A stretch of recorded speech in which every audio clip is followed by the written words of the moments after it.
آپ تشریف لے آئیں۔ ان کی تشریف لانے کی ابھی تیاری ہو رہی تھی کہ یہاں امام مسلم بن عقیل کے خلاف کوئی کارروائی نہ کرنے پر جناب گورنر نعمان بن بشیر کو معزول کر دیا گیا۔ اس کے بعد عبید اللہ ابن زیاد کو گورنر مقرر کیا گیا۔ اس نے عراق آ کر سارا فساد برپا کیا۔ حضرت امام بن مسلم عقیل کو قتل کر دیا گیا۔ ابھی تک یہ خبر حضرت امام حسین تک نہیں پہنچی تو یہ بھی کہا کہ ان کے ساتھ بچے نہیں تھے بلکہ وہ تنہا قتل کیے گئے۔ ادھر حضرت امام حسین جب عراق کے لیے چلے، ابھی عراق نہیں پہنچے کہ راستے میں آنے جانے والوں نے پوچھا کہ آپ کہاں جا رہے ہیں؟ کہا عراق کہاں؟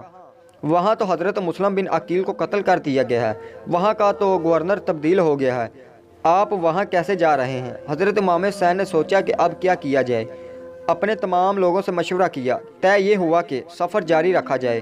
حضرت امام حسین نے اعلان فرما دیا کہ ہم تو جا رہے ہیں، جو حضرات ہماری محبت میں آئیں ہمیں کوئی اعتراض نہیں کہ وہ یہاں سے لوٹ جائیں۔ پھر آپ کو تلاش کرتا ہوا آ گیا اور حرہ کی میت میں انہوں نے چاروں طرف سے امام حسین کو گھیر لیا۔ دونوں میں مذاکرات ہوئے تو حرہ نے کہا کہ میں ملازم آدمی ہوں، میں نے اگر آپ کو چھوڑ دیا تو میرے ساتھ بہت برا حشر ہوگا۔ آپ یہ کریں کہ اپنے آپ کو میرے حوالے کر دیں اور رات میں ہم کسی جگہ بسیرا کریں گے، اپنی فوج کو میں سنبھال لوں گا اور آپ مناسب وقت پر اپنے ساتھیوں کے ساتھ اس جنگل سے نکل کر چلے جائیں۔ میں صبح کچھ لوگوں کو ادھر ادھر کچھ تلاش کرنے کے بہانے بھیجوں گا اور بہانہ کر کے دوں گا کہ وہ تو رات کو ہی کہیں فرار ہو گئے۔ یہ حال تو بڑا زبردست نکالا اس نے، لیکن جو بات مقدر میں تھی اس کو ہونا تھا۔ حضرت امام حسین اور ان کے رفاقہ فوج سے نظر بچا کر نکل تو گئے، لیکن عراق جانے کی بجائے کربلا کے میدان کی طرف چلنے لگے اور وہاں پر قریب ترین جگہ پر پہنچ گئے۔ وہاں پہنچنا تھا کہ پوری فوج نے گھیر لیا اور آپ نے اپنے خیمے اور اپنے رفیقہ کو نہر فرات کے کنارے رکھا۔ مذاکرات اور معاملات چلتے رہے لیکن جنگ کے سوا کوئی حل نہ نکلا۔ اب حضرت امام حسین کے خیمے نہر فرات سے لے کر کربلا کے بیچ میں ڈال دیے گئے۔ مطابق 22,000 کا لشکر آ گیا جو ہمہ وقت تیار رہتا تھا کہ کسی وقت جنگ شروع ہو جائے۔ حضرت امام حسین بہت ٹالتے رہے، یہ بھی تجویز دی کہ میں یزید سے مل کر اپنے معاملات خود طے کر لوں گا، لیکن اس کی بھی اجازت نہ دی گئی۔ اس لشکر میں بڑے ظالم لوگ شامل تھے جو جنگ کے سوا کچھ نہیں چاہتے تھے۔ حضرت امام حسین تمام حاجت کے لیے فوج کے پاس گئے اور جانے کے بعد کہا، تم یہ تلوار پہچانتے ہو؟ یہ حضرت علی رضی اللہ تعالی عنہ کی تلوار ہے جو کئی جنگوں میں کام آئی اور اس کا نام ذوالفقار ہے۔ ایک روایت میں ہے کہ آپ نے جو امامہ پہنا ہوا تھا وہ حضرت حمزہ کا تھا۔ کہا، دیکھو اس امامے کو پہچانو کس کا ہے؟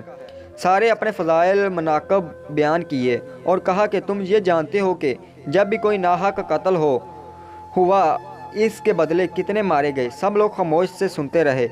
پھر کہا کہ میں خود نہیں آیا، خطوط نکال کر پڑھ کر سنایا۔ لوگوں نے شرمندگی سے سر جھکا لیے، مگر سب یہ چاہتے تھے کہ کسی جگہ کسی طرح جنگ شروع ہو جائے اور جو انہیں آرڈر ملا تھا سے نپٹا جائے۔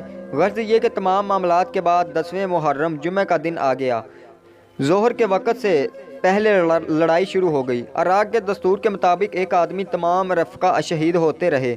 ان کے شہید ہونے کے بعد امام حسین کے عزیز و وقارب کی ابھی باری نہیں آئی۔ اتنے میں آپ نے ایک آواز دی، ہے کوئی اہل بیت پر اپنی جان قربان کرنے والا؟ حضرت حرہ آئے اور اپنی جان قربان کر دی۔ طویل وقات میں اب بانجے، بھتیجے اور صاحبزادوں کے علاوہ کوئی باقی نہ رہا۔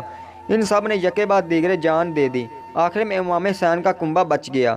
امام زین العابدین بیمار تھے۔ امام حسین نے ان کو اجازت نہ دی کہ وہ بیمار ہیں۔ حضرت علی اکبر جن کی عمر 18 برس تھی میدان میں آئے اور وہ بھی شہید ہو گئے۔ انہوں نے بھی حضرت امام حسین شہادت کے بعد اٹھا کر لائے۔ پھر اس کے بعد حضرت علی اصغر جو دودھ پیتے بچے تھے اسے لے کر قوم کے سامنے آ گئے کہ یہ پیاس سے تڑپ رہا ہے، کم سے کم اس کو ایک گھونٹ پانی پلا دو کہ یہ پانی پینے سے جنگ کے لائق نہیں ہوگا۔ بجائے اس کے کہ یزیدی لشکر پانی دیتا، کسی نے تیر ایسے کھینچ کر مارا کہ وہ حضرت علی اصغر کے حلق کو چیرتا ہوا امام حسین کے بغل کو چھید کرتا ہوا، سو انہوں نے بھی جام شہادت نوش کر لیا۔ آخر میں حضرت امام حسین پھر ان کے پاس آئے، پھر تمام حاجت کی، مگر وہاں سبھی نے منع کر دیا کہ نہیں، اس وقت صرف جنگ کی بات کیجیے، میدان گرم ہے، اس کے علاوہ کوئی گفتگو نہیں ہوگی۔ امام حسین خیمے میں تشریف لائے۔ تمام سے ملاقات کرنے کے بعد آپ کربلا گئے۔ کربلا کے میدان میں جب پہنچے تو یہ اکیلے تھے اور ادھر ہزاروں کا لشکر۔ لوگوں نے سوچا کہ اگر یہ اس وقت زندہ بچ کر نکل گئے تو ہمارے منہ پر کالک مل جائے گی۔ یہ اس لیے انہوں نے چاروں طرف سے تیروں کی بارش کر دی۔ ایک موقع پر حضرت امام حسین اپنے گھوڑے کو دوڑاتے ہوئے نہر فرات پر پہنچ گئے۔ پانی پینا چاہتے تھے کہ کسی نے بہانے کر کے پوچھا کہ تم یہاں پانی پی رہے ہو، وہاں تو ہمارے خیموں کو آگ لگا دی گئی ہے۔ وہ پانی چلو میں سے چھوڑ کر خیمے کی جانب مائل ہوئے۔ دیکھا تو ان کا فریب تھا۔ پھر آخری بار ملاقات کرنے کے بعد میدان جنگ گئے تو بس اللہ اکبر، جو میدان گرم تھا، ایسا لگا جسے ایک شیر کا حملہ ہے۔ گاجر مولیوں کی طرح لوگوں کو کاٹا جا رہا ہے۔ شمیر چیخ اٹھا کہ اب ایک جان رہ گئی ہے، کسی طریقے سے بچ کے نہ جانے پائے۔ ایسی تیروں اور نیزوں کی برسات ہوئی کہ امام حسین زخموں سے چور ہو کر زمین پر گر گئے۔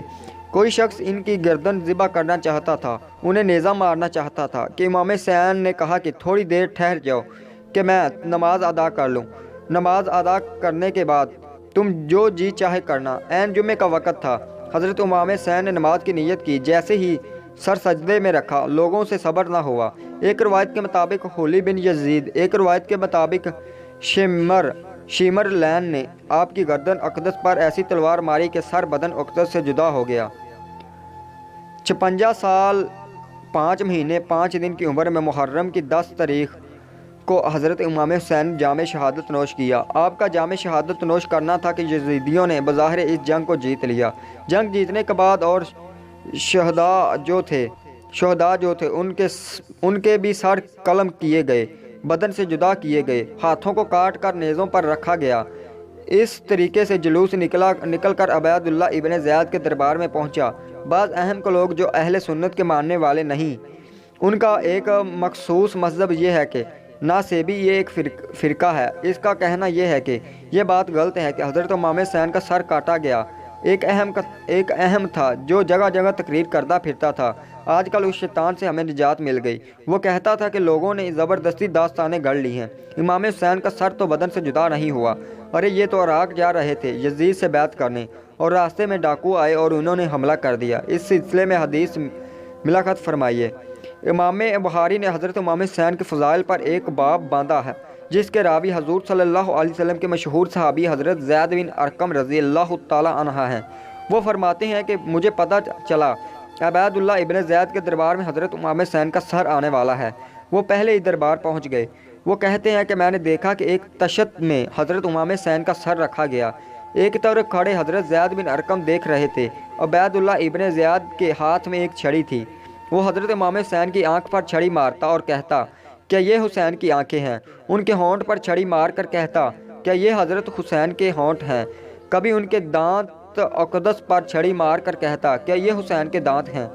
حضرت زید طویل عمر کے آدمی تھے، یہ منظر نہ دیکھ سکے اور غصے کے مارے کپکانے لگے، مگر ان سے رہا نہ گیا اور انہوں نے گرجدار آواز سے کہا یا عبید اللہ ابن زید، اپنی چھڑی کو یہاں سے ہٹا، قسم خدا کی مجھ سے یہ منظر نہیں دیکھا جاتا، اس لیے کہ تو جس جگہ پر چھڑی مار رہا ہے، قسم خدا کی میں نے 20 بار دیکھا کہ حضور صلی اللہ علیہ وسلم اسے چوما کرتے تھے، اس مقام کو بوسہ دیا کرتے تھے، مگر اب عبید اللہ ابن زید نے حضرت زید کو ذلیل کر کے دربار سے نکال دیا اور کہا او بوڑھے، تو اتنا بوڑھا نہ ہوتا اگر اتنا سٹیانا گیا ہوتا۔ اس حدیث سے پتہ چلا کہ امام حسین کا سر بدن اقدس سے جدا ہوا۔ حضرت امام حسین کی شہادت سے حضور صلی اللہ علیہ وسلم کو کتنا صدمہ ہوا۔ دوستو، اگر ویڈیو اچھی لگی تو ہمارا یوٹیوب چینل سبسکرائب کر دیں، اور ویڈیو میں کوئی مسٹیک ہوگی ہو تو وہ کمنٹ سیکشن میں ضرور بتائیے گا۔ جزاک اللہ، اللہ آپ کو اپنے حفظ و ایمان میں رکھے اور آپ کی نیک خواہشات پوری کرے، آمین۔